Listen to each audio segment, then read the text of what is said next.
China's epidemic never fades. 4 senior CCP generals die in 4 days. Continuous heavy rain hits Guangdong, bridge collapses, people cling to car roofs to survive. Real estate collapse drives CCP desperate, resorts to tricks to deceive people into buying homes. Dr. Doom warns, Xi's actions may lead China towards stagnation. 10 foreign children with heart disease arrive in Zhengzhou for free heart rescue, Netizens rage. Yellen's visit to China coincides with U.S. Justice Department announcing Huawei trial date. It's all covered in today's China Truths. China's epidemic never fades. 4 senior CCP generals die in 4 days.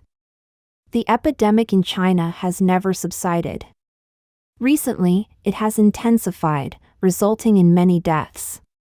Besides the deaths of ordinary people, in the days leading up to the Qingming festival, several CCP generals passed away in quick succession. Notably, just within 4 days, from March 30th to April 2nd, at least 4 high-ranking officers died, including Major General Zhang Lixiong, Lieutenant General Han Dezai, former Deputy Commander of the Air Force in the Nanjing Military Region, Lieutenant General Song Wenhan, former Deputy Commander of the Guangzhou Military Region, and Rear Admiral Hu Ling, all members of the Chinese Communist Party. Reports indicate that since the latter half of last year, there have been over 40 deaths of senior CCP military officers, all CCP members. Continuous heavy rain hits Guangdong, bridge collapses, people cling to car roofs to survive. In recent days, Shaoguan, Qingyuan, and other areas in Guangdong province have been hit by continuous, heavy rainfall that matched or exceeded previous severe weather events, leading to major accumulation and bringing strong wind speeds reaching between levels 7 and 9. Hail was also seen in some areas. This heavy rain has led to severe urban flooding across Shaoguan. Metropolitan Express released footage of a large bridge's iron frame being swept away and numerous roads inundated. One eyewitness described this scene as a disaster movie scene. The floodwaters rose swiftly, quickly covering the streets and submerging vehicles.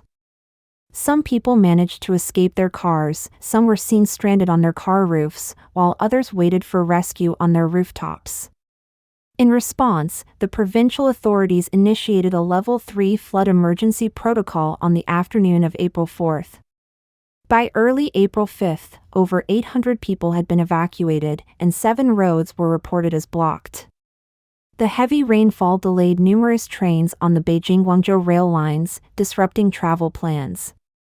So far, no official reports of damage have been made.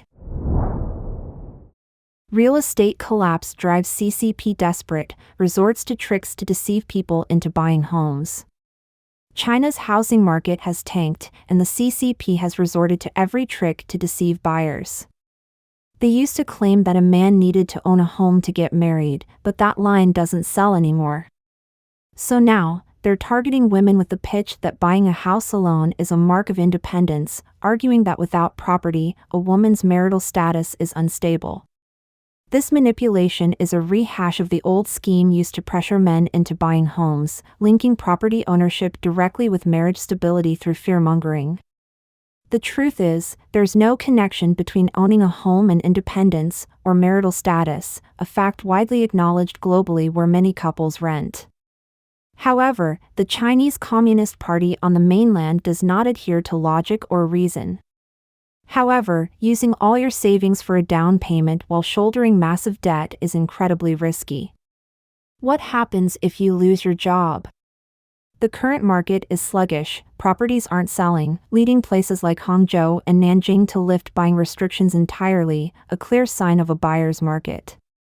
If property values plummet, those who tied their entire futures to their homes could see their lives collapse with any economic shakeup, like losing a job or getting sick.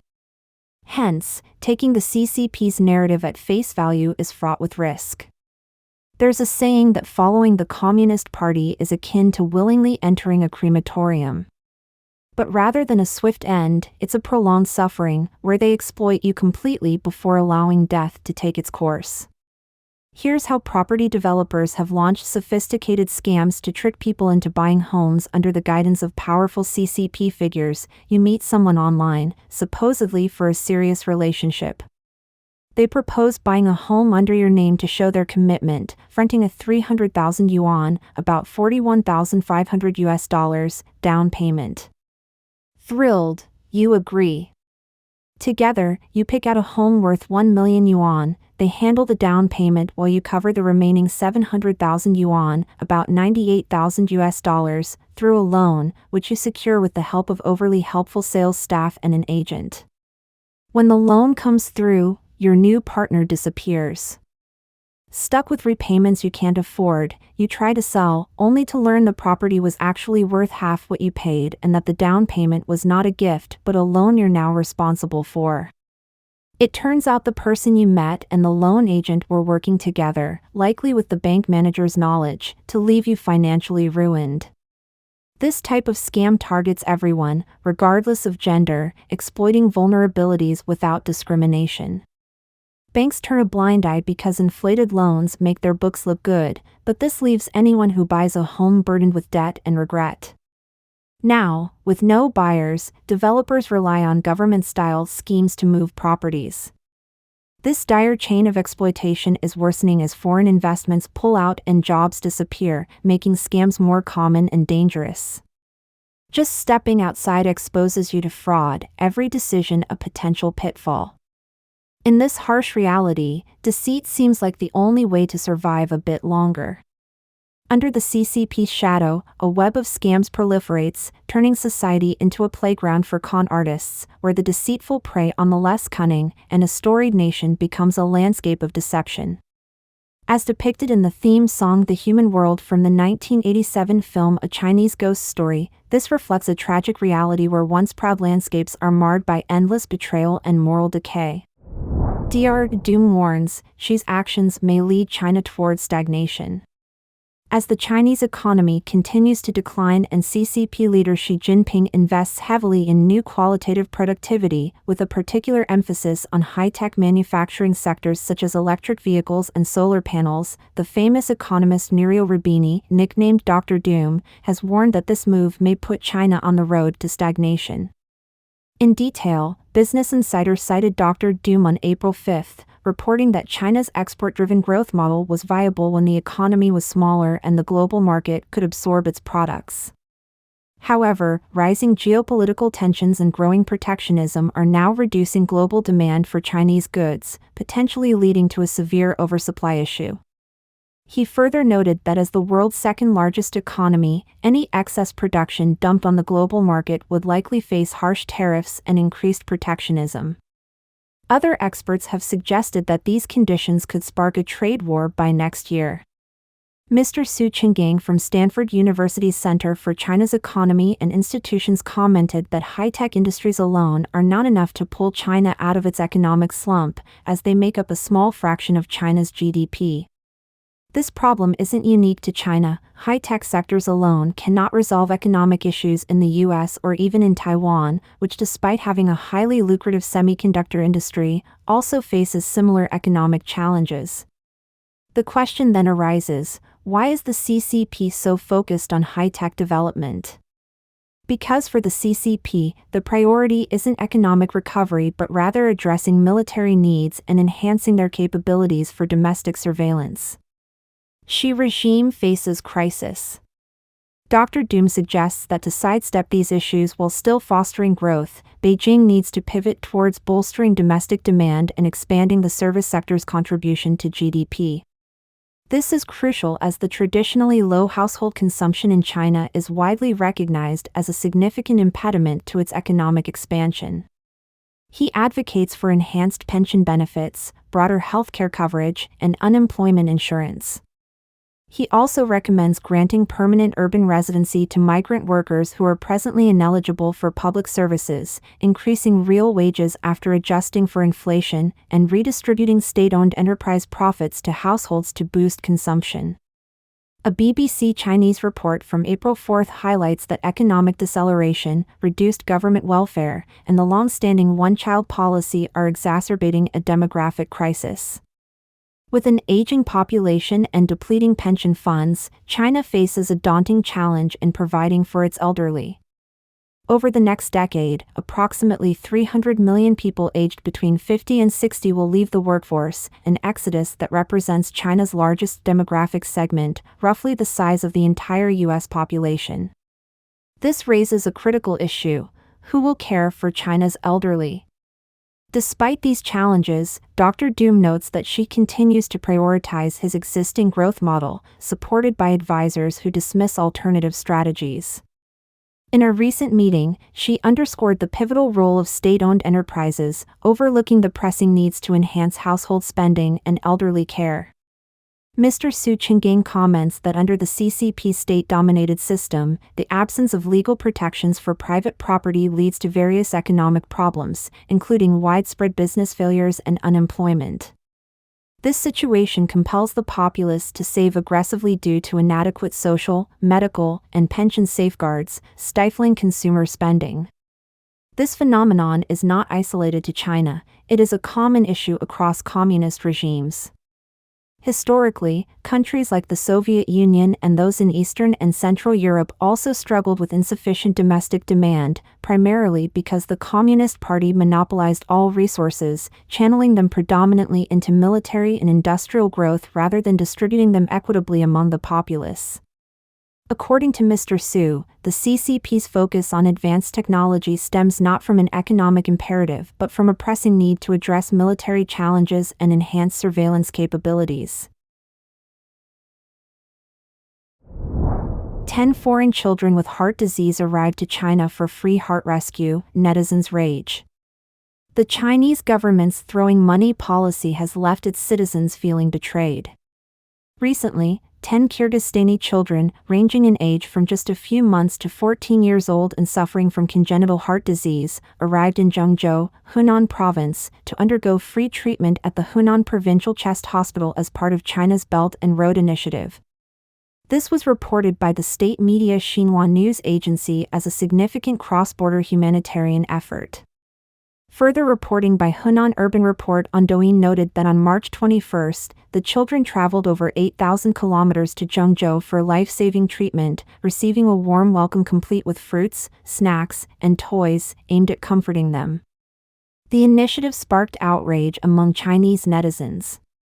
One mainland blogger named Bored Life sarcastically commented, "With round-trip flights reimbursed, free food, lodging, and medical care, plus a chief surgeon greeting you off the plane, we're seen as the world's living Buddhas." The comment section was inundated by other netizens with remarks like free, free, free, every word is a dagger to the heart. Can Chinese get such freebies? What about the mother and child who resorted to taking their own lives because they couldn't afford healthcare? How many Chinese children are waiting for surgery? Notably, numerous netizens warned, keep an eye on your own children. Attention, Zhengzhou hospitals and residents of neighboring counties and cities, this isn't good news for us. It could lead to more innocent teenagers going missing. Be vigilant. Take care of your own kids. They're sending us those with defective parts for free. Others expressed deep regret. I regret bringing my son into this world. I feel utterly cold-hearted. Ordinary people endure so much suffering. Aren't these parts also provided by the Chinese? With everything paid for, they exploit us ruthlessly, it's laughable. It's no surprise so many of our children go missing. Introduced in 2013, Xi Jinping's Belt and Road Initiative has been dubbed a big spending strategy by critics, criticized for prioritizing foreign aid over domestic needs. Comments from netizens ranged from calls for equal treatment to frustrations over the lack of similar services for local children and the apparent prioritization of publicity over genuine care. This sentiment was echoed across different regions, highlighting widespread discontent with how resources are allocated, especially in healthcare. Yellen's visit to China coincides with U.S. Justice Department announcing Huawei trial date. According to Reuters, during the U.S. Treasury Secretary Yellen's visit to China, where she expressed concerns over China's production levels and advocated for fair competition for American companies, it suddenly emerged that the United States has scheduled a criminal case against Huawei for 2026. This decision came as talks of a settlement had stalled, leading Assistant Prosecutor Alexander Solomon to propose setting a trial date during a meeting in Brooklyn. Judge Donnelly accepted the proposal, earmarking early January 2026 as a preliminary date for the trial, which is expected to last 4 to 6 months. Huawei lawyer Douglas Axel mentioned that the company has a pending motion to separate, essentially dividing the bank fraud charges from the theft of trade secrets charges. However, the U.S. government has indicated they will oppose splitting the charges, arguing they are interconnected. The backdrop includes Huawei's 2018 indictment by the U.S. for misleading banks about its business in Iran, potentially causing them to breach U.S. sanctions. Meng Wanzhou, Huawei's CFO, was arrested in Canada on U.S. extradition requests in December 2018. Shortly thereafter, China detained 2 Canadians, Michael Kovrig and Michael Spavor, widely viewed as a retaliatory act. Meng Wanzhou was released on bail for $8 million and lived under surveillance in Vancouver until her legal proceedings. In early 2019, U.S. authorities formally sought her extradition, and Huawei was hit with a 23-charge indictment, initiating extradition proceedings in Canada. On February 13, 2020, the U.S. Department of Justice charged Huawei with 16 new criminal counts, including conspiring to steal trade secrets. In September 2021, during a discussion between U.S. President Biden and Chinese leader Xi Jinping, Biden requested the release of 2 Canadian detainees, and Xi mentioned the case of Meng Wanzhou, Huawei's CFO. Meng participated via video in a Brooklyn federal court hearing on September 24, 2021.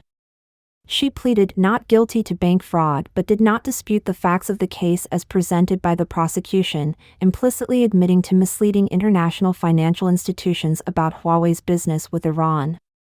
This led to a deferred prosecution agreement, contingent on her avoiding illegal activity until its December 2022 expiration, potentially nullifying the fraud charges.